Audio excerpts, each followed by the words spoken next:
کہ ابا ہم نے بہت کوشش کی آپ کو منا کے کریں لیکن آپ نہیں مانتے, تو اللہ پہلے ہے ابا بعد میں, اللہ نے اجازت دی ہے تو میں نے شادی کر لی.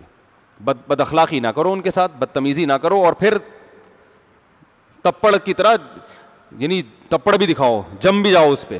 بعض لوگوں نے ایسا کیا 30 سال کے ہو گئے تھے, ابا شادی پہ راضی نہیں ہو رہے تھے, تو وہ انہوں نے شادی کر کے ابا کو بتایا, ابا نے جب لگائے کھینچ کے, رشتہ داروں نے بائیکاٹ کیا, خودکشی کر لی. تو ایک آدمی نے ایسے خودکشی کی, اس کی بیوی کا فون آیا میرے پاس, ہائے میرا میاں تو مر گیا. میں کبھی بھی خودکشی کرنے والے پہ تو ترس کھاتا ہی نہیں ہوں الحمدللہ. اللہ نے مجھے یہ گاڈ گفٹڈ کہہ لیں یا کچھ بھی کہہ لیں, مجھے کبھی خودکشی کرنے والے پہ ترس, چاہے بھوک سے کی ہو چاہے ناکام عشق میں کی ہو, کیونکہ اللہ نے اگر خودکشی مجبوری ہوتی نا انسان کی تو جائز ہو جاتی خاص مواقع میں. تو یہ جائز نہ ہونا, حرام ہونا, لوگ کہتے ہیں مجبوری ہے, تو بغیر مجبوری کے کون خودکشی کرتا ہے؟ اسلام میں جو خودکشی حرام ہے, جس پہ اللہ کو غصہ آتا ہے, وہ وہی خودکشی ہے جو مجبوری میں کی جائے. تو آپ اپنے آپ کو مجبور سمجھ رہے ہوتے ہو, اللہ آپ کو مجبور نہیں سمجھتا.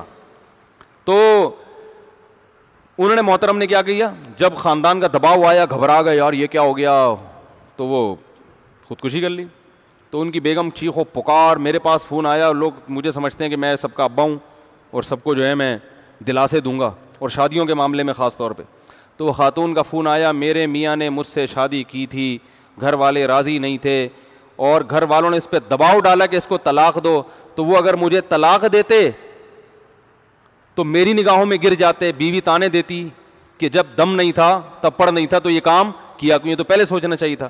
اور اگر طلاق نہیں دیتے تو ابا اماں اور پورا خاندان ایک طرف. تو انہوں نے پرچہ لکھا کہ میں ہمیشہ ہمیشہ کے لیے اس دنیا سے جا رہا ہوں, اور میں اپنے والدین کا میں بہت چلے گئے. تو وہ خاتون رو رہی تھی. میں نے کہا شکر کرو اولاد نہیں ہے ابھی, اور آرام سے جان چھوڑ گئی. صحیح ہے نا, ٹھیک ہے نا, آرام سے. کیونکہ بھائی نکاح کرنا اس آدمی کا کام ہے جو امی سے پوچھ کے اگر چلے گا نا.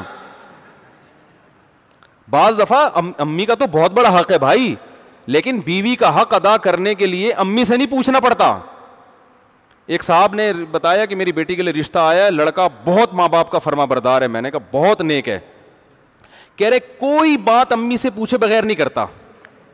میں نے کہا تو نیک ہونے کی علامت ہے, لیکن اس میں اس بات کا خطرہ ہے کہ پھر آپ کی بچی کے حقوق بھی امی سے پوچھے بغیر ادا نہیں کرے گا. تو امی کا بھی لیبارٹری ٹیسٹ کروا لو کہ ان کے گھر میں اگر کوئی دوسری بہویں ہیں تو ان کا سلوک ان کے ساتھ کیسا ہے. کیونکہ بعض دفعہ امی اپنے بیٹے کو بہو کا حق ادا نہیں کرنے دیتی. تو پھر یہ جو مسئلہ ہوگا نا, بیگم کا دل چاہے گا آج میرا پیزا کھانے کا دل چاہ رہا ہے, کہے گا امی کھلا دوں, ٹھیک ہے.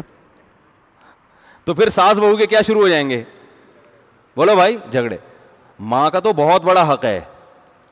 میں یہ نہیں کہہ رہا امیوں کے نافرمان بنے, ماں تو ماں ہوتی ہے بھائی, اس کو تو قدموں میں گر جاؤ, لیکن ماں کے کہنے کے پہ کسی کے ساتھ ظلم بھی تو جائز نہیں ہے نا. تو بعض مائیں جو میرا بیان نہیں سن رہی, وہ یہ کرتی ہیں کہ وہ ظلم کرواتی ہیں بہوؤں کے اوپر. ہوتا ہے ہمارے معاشرے میں, بعض بہویں جیسے ساسوں پہ ظلم کرتی ہیں کہ نہیں کرتی. بعض بہویں ساسوں پہ ظلم کرتی ہیں, ساس سے تمیز سے بات نہیں کرتی, وہ بیچاری کوئی خدمت کا کہتی ہے تو کرتی نہیں ہے, اس کی زندگی حرام کر دیتی ہیں, ادب احترام نہیں کرتی.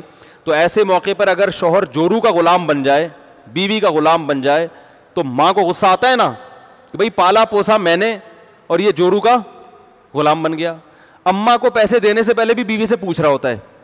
تو جیسے اماں کی خدمت کے لیے بیگم سے نہیں پوچھا جاتا, خدمت کی جاتی ہے, تو ایسے ہی بیوی کے جو واجب حقوق ہیں وہ ادا کرنے کے لیے اماں کو بتایا جاتا ہے, پوچھا نہیں جاتا. اور اچھی امائیں جو ہمارے معاشرے میں, ان کی بھی بہت بڑی تعداد ہے الحمدللہ, خیر غالب ہے, وہ خوش ہوتی ہیں کہ بیٹا جو ہے بہو کے حقوق ادا, بولتا کیوں نہیں ہے بھائی, کر رہا ہے.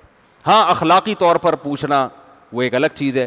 تو یہ میرا بھی ٹاپک نہیں ہے, ایسا نہ ہو یہ بڑے خطرناک مسائل ہوتے ہیں. لوگ آدھے کلپ بنا کے, جتنی بہویں ہیں ان کے یوٹیوب چینل ہیں وہ اپنا حصے والا کلپ بنائیں گی. ساسوں کے جو یوٹیوب چینل ہیں, آج کل تو ہر ایک کا چینل آ رہا ہے نا, ساس نے ساس کے حقوق کے لیے چینل بنایا ہوا ہے, جٹھانی نے جٹھانی کے حقوق کے لیے, بہو نے بہو کے, تو سب اپنے حصے کا کاٹ پیٹ کے چلا دیتے ہیں. اس لیے کبھی بھی کوئی عمومی بات نہیں کی جاتی. ایسے موقع پہ جب بھی کوئی مسئلہ ہو کہ گھریلو حالات دیکھے جاتے ہیں, اس کے بعد فیصلہ کیا جاتا ہے کہ یہاں کون کس پر زیادتی کر رہا ہے. عمومی طور پر دونوں پہ زیادتی ہوتی ہے, بہوؤں پہ بھی ہوتی ہے, ساسوں پہ بھی ہوتی ہے, ہول سیل کے حساب سے دونوں پہ ہو رہی ہے زیادتی. کوئی ایک دوسرے کا آج کل خیال کرتا ورتا نہیں ہے. تو اب یہ کہاں سے ساس بہو آ گیا یار. کیا بات چل رہی تھی بھائی؟ ہاں تو کیا میں یہ کہہ رہا تھا کہ نکاح جو ہے نا یہ ابا کو چاہیے کرا دیں, نہیں کرا رہے تو کر کے بتا دو ابا ہو گئی ہے, لیکن پھر مرد بن کے زندگی گزارو. ابا کسی سے بد کلامی بھی نہ کرو اور بولو بھائی اب چھوڑنے کا تو سوال ہی پیدا نہیں ہوتا. ایسے بھی ہے 2 شادیاں کی, دوسری شادی کی جب پٹے ہیں تو دوسری کو کہہ رہے ہیں تم مجھ سے خود ہی خلا لے لو اللہ کا واسطہ. تو بھائی تب بسوں کے پیچھے جو لکھا ہوتا ہے نا ضرور پڑھا کرو. بس کے پیچھے جو کچھ بھی لکھا ہوتا ہے وہ 1 گھنٹے کی تقریروں سے اچھا ہوتا ہے. بس کے پیچھے لکھا ہوتا ہے تب پڑھ ہے تو پاس کر ورنہ برداشت کر. یہ بڑا زبردست مقولہ ہے. تو شادی کرنی ہے تو تب پڑھ ہے تو کر, پھر جب کر لی تو ایسی کی تیسی. لاہور سے ایک صاحب کا فون ہے, میں نے دوسری شادی کی, بہت پٹ رہا ہوں, سب گھر والے گن پوائنٹ پہ مجھے کہہ رہے ہیں طلاق دے, یوں کر فلانا. میں بہت ٹینشن میں آ گیا ہوں, میرے خلاف کیس بھی ہو رہا ہے اور میں پاگل ہو گیا ہوں. مجھے انہوں نے 1 ہفتہ پہلے فون کیا, میں پاگل ہو گیا ہوں, میں یہ کر دوں گا, میں یوں کر دوں گا, فلانا ڈمکانا, اور میرے ابا بھی دودھ نہیں بخشوں گی, ماں کہہ رہی ہے دودھ نہیں بخشوں گی, ابا کہہ رہا ہے کہ یہ کر دوں گا وہ کر دوں گا. اتنی ٹینشن میں آیا ہوا ہوں. میں نے کہا بھائی آپ اگر پریشان ہو رہے ہو نا تو آپ طلاق دے کے بھی آپ کی یہ پریشانی ختم نہیں ہوگی. زندگی بھر کا ایک روگ لگ جائے گا کہ میں نے ایک عورت کے ساتھ ناانصافی.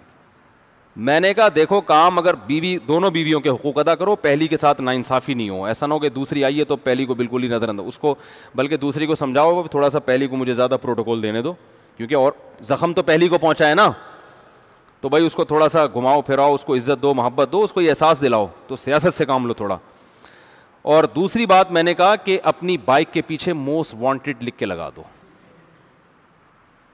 گریبان کھولو ایسے, بلکہ کوئی ٹی شرٹ پہنو, جم جاؤ ٹھیک ہے, تھوڑا سا اپنے ایسا نہ ہو کہ پسلیاں وسلیاں نظر آ رہی ہوں, جو تھوڑی سی دہشت ہے وہ بھی کیا ہو جائے. قمیض کی وجہ سے جو اللہ نے عزت رکھی ہوئی ہے, کرتے کی وجہ سے, ٹی شرٹ کی وجہ سے اس عزت کا جنازہ نہ نکل جائے. کہیں بال لوگوں کی پسلیاں ہوتی ہیں نا تو وہ ٹی شرٹ میں اور زیادہ نمایاں ہوتے, پھر وہ اور لوگ ان کو اور ڈراتے ہیں.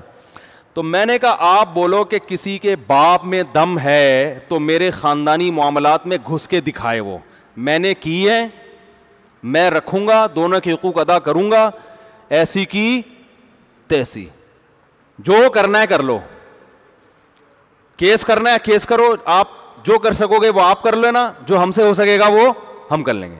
چھوڑنے کا تو سوال ہی پیدا بولو بھائی نہیں ہو.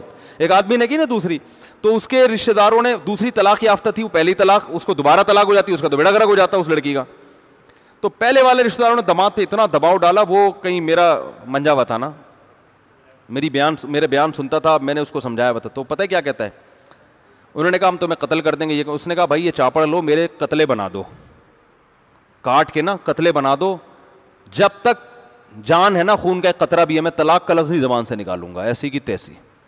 میں نے کہا یہ معاشرہ اس طرح سے جینے والوں کو جینے دیتا ہے, اور یہ جو بھیگی بلی بنے ہوئے نا ٹھٹرے ہوئے, دیکھیں وہ پتہ کیا کر رہا تھا, دوسری کی ہے ایکچولی اصل میں وہ مسئلہ میرے ساتھ یہ تھا کہ وہ پہلی بیگم جو ہے نا وہ اصل میں وہ مجھے کچھ مسائل تھے, وہ کھانا نہیں پکاتی تھی. تو ابے میں نے کہا بھائی بہت اچھی بیوی ہے, یوں بولو, اتنی اچھی بیوی ہے کہ کسی کو ایسی بیوی ملی نہیں ہے.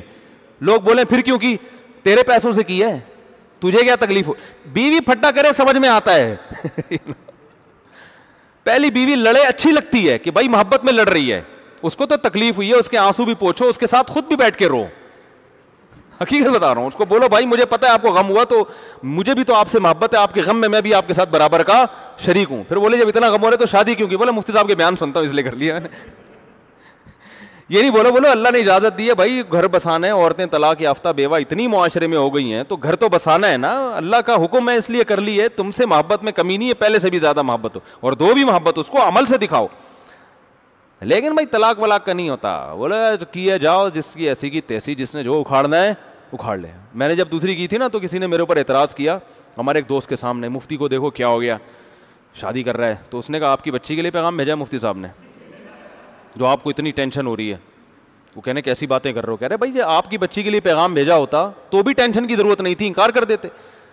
وہ جس کی بچی سے کر رہے ہیں ان کو تکلیف نہیں ہے, نہ آپ سے پیسے لے رہا ہے, آپ کو پتہ نہیں کیوں پیٹ میں مروڑ ہو رہا ہے. تو میں یہی بتا رہا تھا کہ بھائی حلال کی طرف نہیں جاؤ گے تو قوم میں حرام پھیلے گا. اس لیے نکاح کرو, زنا سے تو بہتر ہے چھپ کے نکاح ہی کر لو. سمجھ رہے ہو؟ زنا سے بہرحال بہتر ہے کہ چھپ کے. اگر ایسا کیس میرے سامنے آتا ہے نا, لڑکا لڑکی زنا کر رہے ہیں, تو میں ان سے فوراً کہتا ہوں آپ چھپ کے نکاح کر لو. میں ویسے کبھی چھپ کے نکاح کو پروموٹ نہیں کرتا, اس کے نقصانات زیادہ ہیں, فائدے کم ہیں. لڑکی کو زیادہ نقصان ہوتا ہے, کیونکہ کوئی فیملی انگیج ہوتی نہیں, لڑکا ظلم کرنا شروع کرتا ہے اور پیچھے کوئی ہوتا نہیں اس کا پوچھنے والا, پھر لڑکا چھوڑ چھاڑ کے بھاگ جاتا ہے. تو میں کبھی بھی چھپ کے نکاح کو پروموٹ نہیں کرتا, لیکن زنا سے بہرحال کیا ہے, بہتر ہے. اگر زنا ہو رہا ہے تو بھائی ہم ان سے کہتے ہیں یار جاؤ کورٹ. میں نہیں پڑھاتا چھپ کے نکاح, یہ بتا دوں. میں لوگ میرے پاس بھی آتے ہیں, گرل فرینڈ کو بھگا کے لا دوں صاحب نکاح پڑھا دیں. میں کہتا ہوں نہیں میں نہیں پڑھاؤں گا. وہ کہتے ہیں آپ ویسے نکاح کے اتنے فضائل بیان کرتے ہیں. تو میں کہتا ہوں میں تو عدالت کے کھاتے میں جاؤ, عدالت سے نکاح کرواؤ. تو نکاح کو پروموٹ کرو بھائی, برائی سے بولتے کیوں نہیں بچو. اور نکاح کو آسان بہت بناؤ, بہت آسان بنا دو. نکاح کا پیغام دینا بھی آسان کرو, ریجیکٹ کرنا بھی آسان. نہ پیغام دیتے ہوئے شرماؤ, اور نہ کوئی ریجیکٹ کرے تو اس پہ منہ بنا کے بیٹھو. ٹھیک ہے نا, اتنا آسان ہونا چاہیے جیسے صحابہ میں تھا. صحابہ میں کیسا تھا, ایک صحابی نے کہا آپ جائیں فلاں کی بہن سے میں نکاح کرنا چاہتا ہوں, آپ میرا پیغام لے کے چلے جائیں. وہ چلے گئے, انہوں نے کہا فلاں دوست ہیں وہ آپ کی ہمشیرہ سے نکاح کرنا چاہتے ہیں, تو آپ بتا دیں راضی ہے. انہوں نے کہا ان سے راضی نہیں ہوں, آپ کا پروگرام ہے تو آپ سے راضی ہوں میں. انہوں نے کہا ٹھیک ہے بھائی میں تو راضی ہوں. انہوں نے کہا ٹھیک ہے گواہ لاؤ. ادھر ہی نکاح پڑھایا, بھائی نکاح ہو گیا. انہوں نے باہر آ کے بتایا میری شادی ہو چکی ہے, آپ کو انہوں نے مسترد کر دیا ہے. تو انہوں نے سوچا ہوگا چلو ٹھیک ہے, اللہ کا یہی مقدر تھا. ہمارے یہاں ہوتا بندوقیں نکال لیتے, وہ تو نے دوست کی غیرت, کیا دوست کے پتہ نہیں کیا کیا ڈائلاگ ہوتے ہیں. تو نے اپنے دوست کی دوستی کا خیال نہیں کیا ہے, تو یہ اور میں یہ کر دوں گا, میں یہ کر دوں گا. بھائی جو چیز مقدر میں نہیں ہے وہ نہیں مل سکتی. بھیجا کیوں اس کو؟ یہ تم سے زیادہ ہینڈسم ہے, تم سے زیادہ خوبصورت ہے, اس کو بھیجا کیوں؟